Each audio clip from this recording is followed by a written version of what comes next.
Henry Adams returned to post-Civil War Boston, superbly equipped, psychologically, to teach medieval history at Harvard.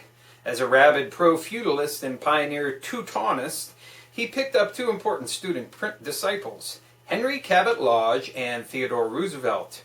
He was now prepared not only to betray his country, but to destroy the Republican tradition of his most distinguished Adams ancestors. That's the psychology of treason in the chapter titled The Spooks, in a book called Treason in America from Aaron Burr to Averell Harriman by Anton Chaikin. Hello and welcome to another edition of the Stench of Truth, everybody. Do not forget the Stench of Truth radio on blogtalkradio.com/the Stench of Truth. I may be moving to a new venue for my radio show. Hopefully within the next week I will have made this decision and I will announce it to everybody both on the radio show and here. But tonight I have 7 to 9 p.m. Eastern Time. I will have Hank Albarelli and we will be talking about Frank Olson and CIA mind control and chemical warfare. So join me for a good discussion. Mother Nature sings. Okay, well, welcome to the Stench of Truth here on YouTube, and I just have a few comments that I want to make. First of all, what do we have insofar as candidates running for office? Some people have asked me, you know, who would I vote for? And I certainly would not vote for anybody that has declared that they're running as of right now. Ron Paul, I would have at least given a slim chance of any kind of real, you know, sort of candidate when it comes to Ron Paul. If it wasn't for the fact that he did not run to win the last time, I do not support his economic policies, and except for getting rid of the Federal Reserve, and the fact that he's running under the Republican cover of the right-wing arm of the corporate party. There's some question. I've looked into Ron Paul's financial disclosures, and I think it's rather odd that the vast majority of his money comes from a group called Corona Limited, which you cannot find any information on. It may, in fact, it has something to do with real estate. It may, in fact, have something to do with a very wealthy individual in Texas by the name of Corona. But the fact that he is a partner in this business that you cannot find any information on is somewhat troubling to me. And there's another one called CARR Limited, C-A-R-R, and you also likewise cannot find any information on this. The fact that he is a partner in companies that in this day and age do not have an internet presence is cause for much speculation as to why they would want to remain under the radar, especially in this day and age. So there is some question about his financial status, and he's a millionaire, of course, and automatically I do not trust people who are rich, because they do not stand for the best interest of the popular majority of this country, and that is the middle class. And despite anything he says to the contrary, anything that would affect his status as a millionaire, he's going to defend. And I defy anybody to tell me anybody who has ever done anything that went against their own interests. Sorry, it's just the way it is. Newt Gingrich, complete piece of shit, waste of space. In a talk after he announced his candidacy, he says that GE is very clever and crafty and wily because they're able to get out of paying taxes. So his solution is instead of charging 35% taxes, and which is exorbitantly high according to Mr. Newt Gingrich, if he lowered the tax rate on corporations to 12.5%, GE would not feel compelled to use every legal means they have to maneuver out of paying their tax share, because they will view 12.5% as a fair share, and they will willingly pay it. What a bunch of fucking bullshit! One wonders if he expects that any single human fucking being would accept that stupid, idiotic fucking argument. I guess he does. He actually thinks there are people who will buy into that. What about the middle class, motherfucker? What about the poor? What's your plan to sustain Medicare? What's your plan to preserve Social Security, which you wanted to fucking destroy 20 fucking years ago?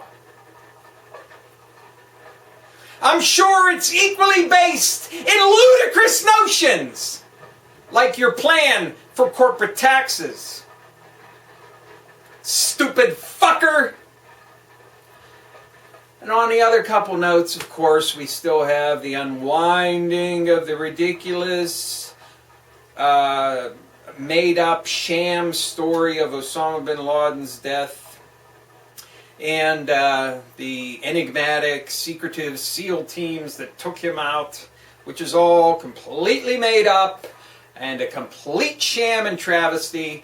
But following in the wake of this, we have exactly what I predicted, precisely what I predicted, and I'm not the only one, so don't give me all the credit for this. It's exactly as I predicted. We have what? Homegrown terror.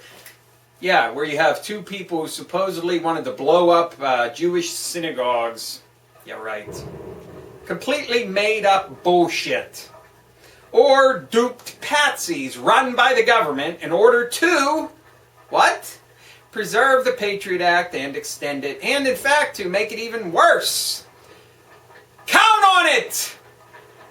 And we have terror attacks in Pakistan, which is designed to destabilize that country enough to warrant us going in and taking over their nuclear weapons, which is the ultimate goal of any operation we have in regards to Pakistan. Now, the end result of all this, of course, is going to be balkanization, which is the Brzezinski plan. This is the guy that runs Barack Obama's foreign policy. Now remember, we are living in a time of unbelievable manipulation, right in your face lying. Now, I have even thought that the president probably was born in the United States. So when he brings out his birth certificate, I think he brought out his birth certificate and he took it to people and he said, make a copy of this that looks really fucking forged and stupid. And I'm going to give that to the American people, so that when they look at it, they can see that it's completely fucking made up. And the shill fucking assholes in the media will just accept it, not question it, hand it to us and feed it to us as if it's 100% fact. And he does this as a signal, as I said before. And it was a signal for a major political event, which we saw the beginning of, it's only the beginning of, with the death, quote unquote, of Osama bin Laden, quote unquote, in a supposed raid in Pakistan, which will have further implications as time goes on, where we have an increase in lone wolf, domestic, homegrown terror, which is all completely run by the government and or totally fucking made up. And more activity in Pakistan to illustrate the instability of the country so we can go in and take their nuclear weapons. And of course, the totally defunct, non-existent Al-Qaeda suddenly has Al-Qaeda chiefs in every fucking country, including Yemen, which now, apparently, we're going to have to bomb even more. And then, of course, there's Syria, There's the continued assassination attempts against Gaddafi, which have no precedent in international law, but nobody seems to care because... Oh, and by the way, just for those who have questioned the validity of the poll numbers, yes, of course, I recognize that poll numbers that indicate the president's approval rating has risen have been massaged and manipulated, but the sad reality is that there are a lot of people who actually believe the fucking shit that pours out of his fucking mouth. And they actually believe that he actually did order an assault on a supposed compound and ordered the killing of supposed fucking Bin Laden on Beltane.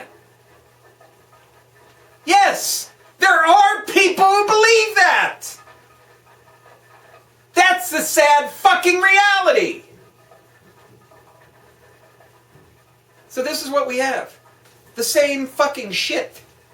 More of the fucking same. And if you want to talk about gas prices, what a fucking sham and farce they have in Congress with the grilling of the CEOs of the oil companies. How about this, you useless sacks of fucking shit? How about you simply pass a fucking law? I don't even care about these tax fucking subsidies. I'd like to see them go, but they don't have any immediate effect. How about if you pass a law, motherfuckers? Number one, if you have any fucking futures in any fucking commodity, especially energy, you have to have a 100% margin and or outlaw the motherfuckers for the duration of any crisis. Which we're in right now, by the way. Assholes. Outlaw fucking energy futures. For a year, 2 years, or until you decide to rescind it. Yeah, you can take away the fucking subsidies too while you're at it. But that's not even where this is at. Turn your fucking eyes to Wall Street because that's where the problems are. Yes, corporations are right up there, but Wall Street is at the top.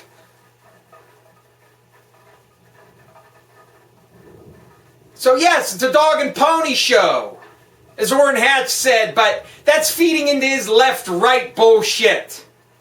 It's a dog and pony show meant to turn your eyes away from Wall Street, the incredible fraud committed against the people of this country, and the total lack of any fucking ability to go after even one motherfucker in Wall Street that ripped this fucking country off.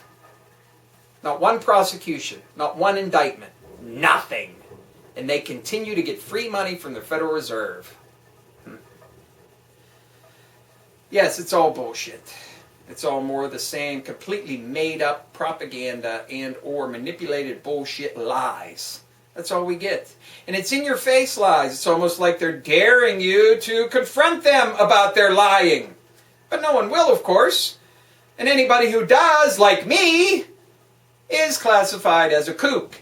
And in the future, I will be a dangerous anti-government extremist for pointing out blatant and complete lies.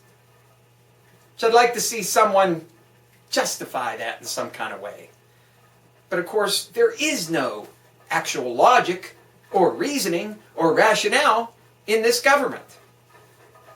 Or any individuals in it. All of it is a big hall of mirrors filled with smoke. And no one can find their way from one place to another. You got to feel along and hope you can find something. Usually whatever you find is just another dead end of lies and deceit. Thank you. Good day.